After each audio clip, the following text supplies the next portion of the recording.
Nearly a year ago, journalist Gauri Lankesh was shot dead outside her home in Bangalore, and now the investigation looks like it may be coming to a close. 2 more people were arrested this week, taking the total number of arrests to 9.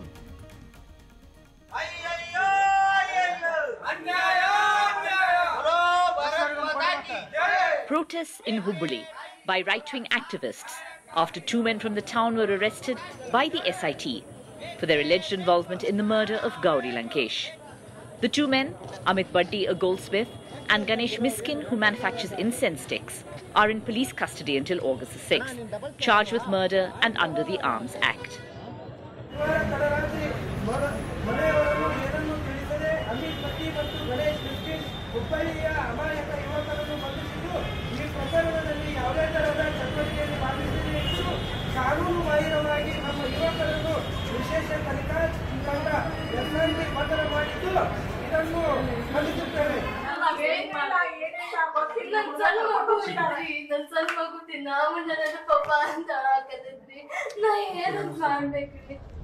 The statement by the first man arrested in the case in February, Naveen Kumar, talks of his involvement like the Sri Rama Sene. 4 other men arrested in the case were being investigated for a plot to kill the Mysuru-based rationalist K.S. Bhagwan, with possible links to Gauri's killing being made later. ಯಾರು ಅದರ ಹಿಂದೆ ಇರತಕ್ಕಂತವರು ಅದೆಲ್ಲದರ ಬಗ್ಗೆ ಯಶಸ್ವಿಯಾಗಿ ಇವತ್ತು ಆ ಹತ್ಯೆಯ ಪ್ರಕರಣದಲ್ಲಿ ಭಾಗವಹಿಸಿರತಕ್ಕಂತವರು ಏನಿದ್ದಾರೆ ಅದರ ಬಗ್ಗೆ ಉತ್ತಮವಾದಂತ ರೀತಿಯಲ್ಲಿ ತನಿಖೆ ನಡೆಯುತ್ತಿದೆ. ಸದ್ಯದಲ್ಲೇ ಇದರ ಹಿಂದೆ ಇರತಕ್ಕಂತ ದೊಡ್ಡ ಮಟ್ಟದ ವ್ಯೂಹ ಏನಿದೆ ಅದೆಲ್ಲ ಹೊರಗೆ ಬರುತ್ತದೆ, ಅಲ್ಲಿವರೆಗೂ ಕಾಯಬೇಕಷ್ಟೆ. It is almost 11 months since the murder, and the hope is for closure soon in the case. Maya Sharma for NDTv. And joining us on Left, Right and Centre tonight is journalist and author Chidanand Rajghatta, who in fact was married to Gauri Lankesh many years ago and has come out with this book, Illiberal India, Gauri Lankesh and the Age of Unreason. I would like to say, Chidanand, that this is a well-timed book for so many reasons, and we're going to talk about that in just a moment. Harish Bijur is joining us tonight from Bangalore. Vivek Reddy, who's the spokesperson of the BJP in Karnataka, is also with us. Chidanand, let's first talk about Gauri. And you've written very beautifully in your book that the idea that someone would assassinate this slender, small-built, utterly vulnerable woman, feisty though she was beyond comprehension, beyond cowardly. That yes, she had taken on radical causes in recent years, but none of that seemed to be or was deserving of putting her life in the crosshairs. When you heard that she had been shot dead, did you have any inkling at all that she was under threat of any kind, that she had been getting threats? Did it come as a complete and utter shock? Absolutely, complete utter shock. I can't believe it. There had been threats in the sense that, and we all face it as journalists. You know, you're out there, I'm out there. You know, social media is a vicious, toxic swamp. I liken it to getting into a sewage pit now. And there are always, you know, nutters posting messages and threatening you, using very harsh language. So she had battled with that. There was no doubt about that. She was a very public figure, and but she was a woman. And if you really, you know, look at it, there's not a tradition of, you know, people killing female journalists or female activists in India or anywhere else for that matter. I mean, spot elite happens in Pakistan and a few other countries, but for India it was very new. So yes, I mean, she was under threat, but it was not specific, and yeah, it shocked me, yes.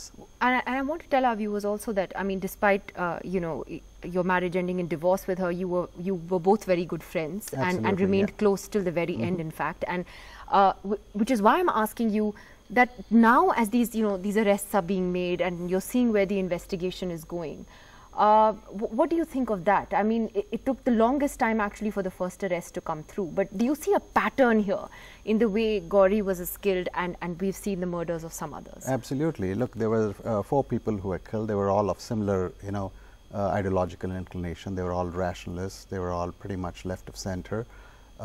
Insofar as investigation is concerned, it took a long time. I mean, remember, Gauri was the last of the killings, and the special investigative team still managed to crack the case in what, about 6 months. The previous cases, which are 3 and 4, took much longer. So I think they've done a commendable job. The problem with India is even if the police do a good job, it's the prosecution. Our prosecution mechanism is very weak. So invariably either delay or obfuscation, the people get away, and it's important to focus on that. Insofar as illiberalism is concerned and the people who perpetuated her death or caused her death, this is an indication of the rise of right-wing extremists, not just in India actually, everywhere, in the United States, in Pakistan, in Turkey. You look across the world, and please note that when I say right-wing extremism, I'm not inducting religion into it straight away, because in India it might be right-wing Hindu extremism, but there's also Muslim extremism in, say, in Pakistan. In the United States it's Christian extremism or Christian fundamentalism.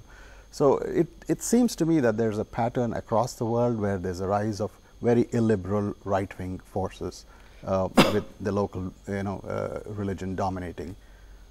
So let me take that to Vivek Reddy of the BJP. That Mr. Reddy, would you agree with that sort of conclusion that Chidanand has come to, seeing how things have sort of panned out with Gauri's killing, that should we worry as a country about the rise of extremism of any kind? And Chidanand's not even prefixing a religion to it. He's careful to sort of make that clear.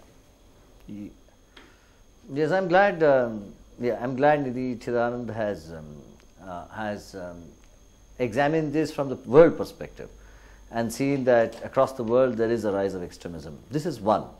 But Chidanand also, I respect him as a writer. We read his articles.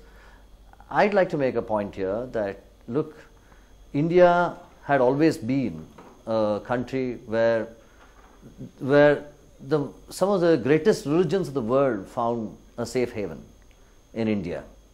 And we find that this is one of the most distinguishing features of Indian culture. And that has not changed, though Chidanand may have worded it as illiberal India, and I have some exceptions to that terminology, but still India is not illiberal, definitely not. Here are 1.25 billion people who are living with utmost peace, and there is not much of a police that is policing this nation. You really believe that? All these, when we just had a huge argument over lynchings, yeah, I mean, absolutely. like 10 minutes ago. Mob violence, mob justice, vigilante let justice. me tell you one thing. Yeah. Let me tell you one thing. Amongst 1.25 billion people, they are self-regulated here in India today, and they have accepted all forms of religious forms amidst them, the propagation of all religions amidst them, and it is an act of self-regulation and self-discipline. With great respect to Mr. Chidanand Rajghatta. But the point is, India is not illiberal, definitely not. Of course, we strongly condemn the death of Gauri Lankesh. Such things cannot happen, and there is no place for such things in today's India or in the future of India. But still, you cannot simply label India as illiberal. Okay, there is something more to India, to explain why he says that. Vitality. Before I ask him to explain why he says that, Harish Bijur, what's your take on this? I mean, like I said, we've just spent the last 30 minutes before this, having a sort of a very emotional discussion on a Muslim man being lynched in Alwar and the way the police responded. And unfortunately, that's the story we're talking about night after night from different parts of the country. Are we increasingly becoming an illiberal democracy?